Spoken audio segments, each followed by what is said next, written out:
नमस्कार साथियों, extra classes में आप सभी का हार्दिक स्वागत है।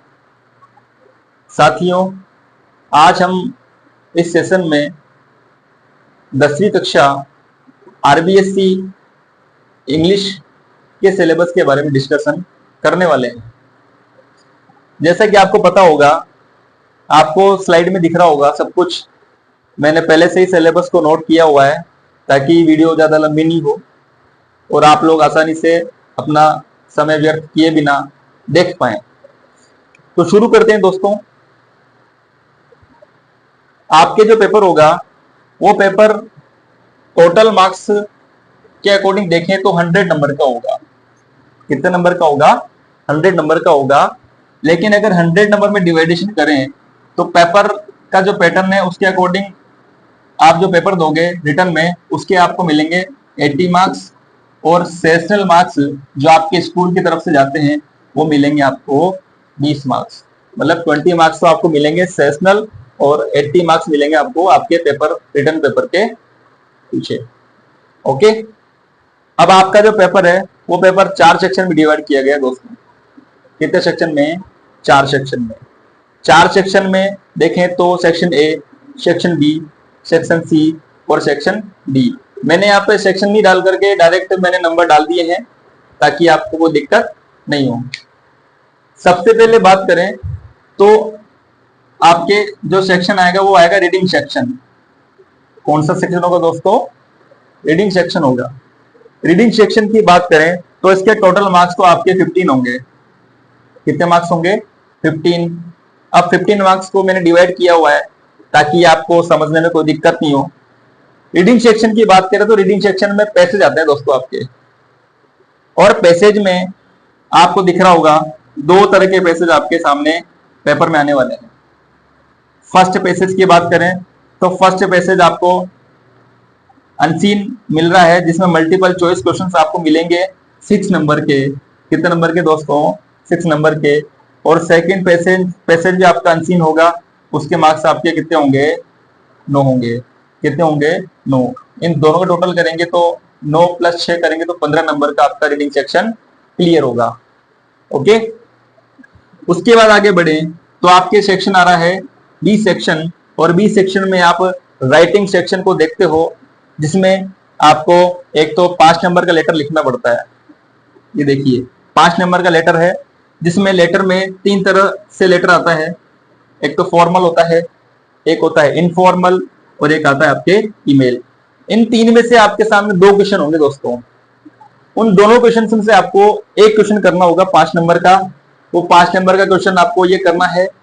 ये करने के बाद आपके सामने होगा एक शॉर्ट राइटिंग टास्क, जिसको हम हमारी लैंग्वेज में बोल सकते हैं कि जैसे एक पैराग्राफ लिखना होगा आपको।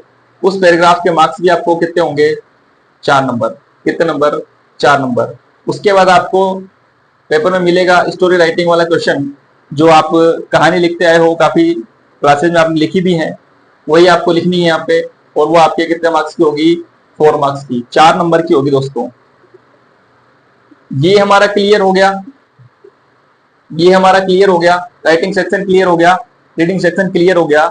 उसके बाद हम अब थर्ड सेक्शन सी सेक्शन पे आ रहे हैं, और वो आपका है इंग्लिश ग्रामर का। जी हाँ दोस्तों, कौन सा है? ग्रामर का। ग्रामर आपके कुल 12 नंबर की होगी, जिसमें आपके सबसे इंपॉर्टेंट तो होगा टेंस वाला टॉपिक। जी देखिए, टेंस वाला टॉपिक होगा। इस टॉपिक में आपको जो मिलेगा, आपको जो करना होगा वो करना होगा आपको correct form of the verb. आपको सेंटेंस ट्रांसलेट नहीं करना है, या आपको सेंटेंस हिंदी टू इंग्लिश में नहीं करना है। आपको तो गैप फिलिंग करना होगा। आपको क्वेश्चन में गैप मिलेगा, उसको आपको करेक्ट फॉर्म के द्वारा करेक्ट फॉर्म से भरना होगा। इसके आपके 4 क्वेश्चन आएंगे। कितने क्वेश्चन आएंगे? 4 क्वेश्चन आएंगे। उसके बाद सेकंड टॉपिक की बात करें, ग्रामर का जो सेकंड टॉपिक है वो है दोस्तों आपके डायरेक्ट और indirect speech. Direct indirect speech को दूसरे नाम से आपको बताया जा सकता है, वो नाम होगा आपके लिए रिपोर्टेड स्पीच। ये भी दोस्तों आपके 2 नंबर का ही है। उसके बाद में एक्टिव पैसिव वॉइस की बात करें तो ये भी आपके 2 नंबर का है। उसके बाद में सब्जेक्ट वर्ब एग्रीमेंट की बात करें तो ये भी आपके कितने नंबर का होगा, 2 नंबर का होगा। कितने नंबर का होगा, 2 नंबर का होगा।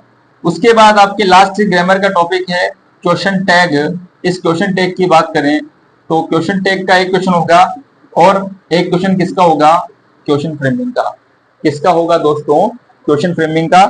एक और एक मिलाकर के टोटल कितने मार्क्स हो रहे हैं, 2 मार्क्स। कितने मार्क्स, 2 मार्क्स।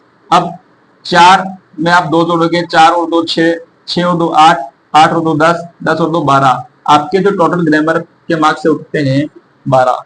आपके टोटल मार्क्स ग्रामर के कितने हो गए, 12।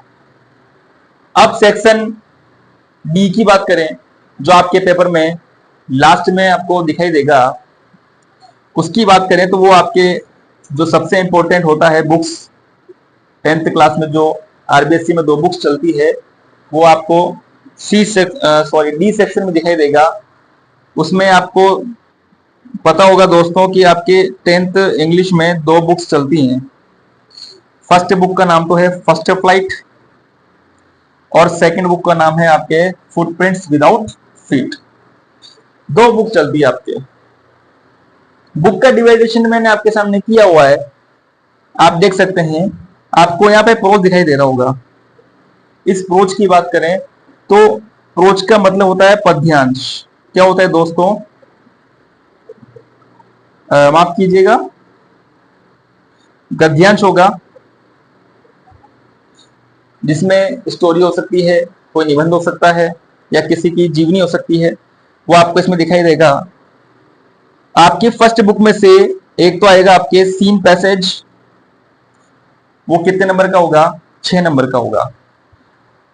उसके बाद आपके क्वेश्चन आंसर्स की बात करें, जो आपके क्वेश्चन आंसर होते हैं जिनसे बच्चे सबसे ज्यादा डरते हैं, वो आपके कितने नंबर के होंगे, 14 नंबर के। लेकिन दोस्तों आपको डरने की जरूरत नहीं है, क्योंकि इस 20 नंबर वाले पैटर्न में हमें सिर्फ 14 नंबर के क्वेश्चन आंसर्स पे ध्यान देना है। बाकी तो पैसेज आएगा और पैसेज में आपको क्वेश्चन आंसर्स करने में इतनी कठिनाई महसूस नहीं होती है।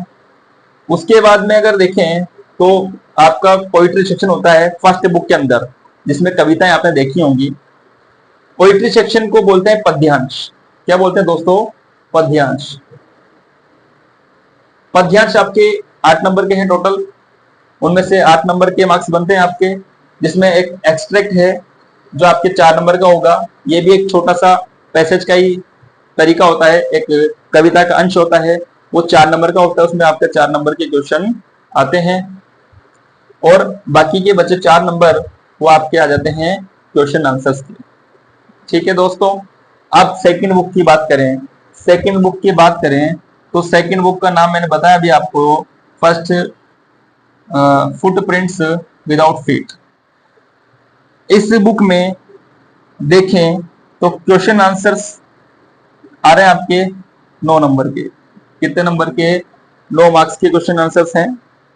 और बाकी आपके बचे 3 नंबर जो आपके मल्टीपल चॉइस टाइप के क्वेश्चंस आपके एग्जाम में आने वाले हैं। तो दोस्तों अगर हम देखें तो जो आपके क्वेश्चन आंसर्स हैं दोनों बुक्स के मिलाकर के, वो है आपके 14 मार्क्स के 14 नंबर के और आपके हैं 9 नंबर के। तो 23 प्लस 4 27 मार्क्स के क्वेश्चन आंसर्स ही आपको याद करने होंगे आपकी 10th क्लास में। डरने की ज्यादा जरूरत नहीं है दोस्तों। हम लोग बिल्कुल एक एक पॉइंट को, एक एक टॉपिक को सिलेबस के अकॉर्डिंग ही डिस्कस करेंगे हमारे सेशन में, हमारी क्लासेज में।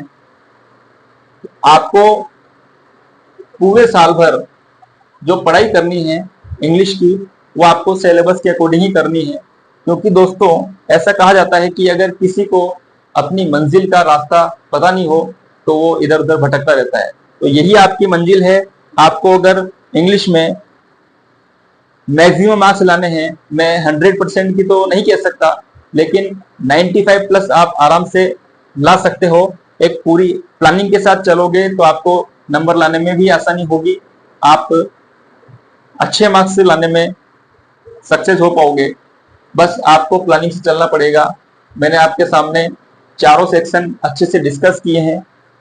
इसी के तहत हम लोग जो क्लासेस लाने वाले हैं वो एकदम टॉपिक वाइज और सिलेबस वाइज लाएंगे।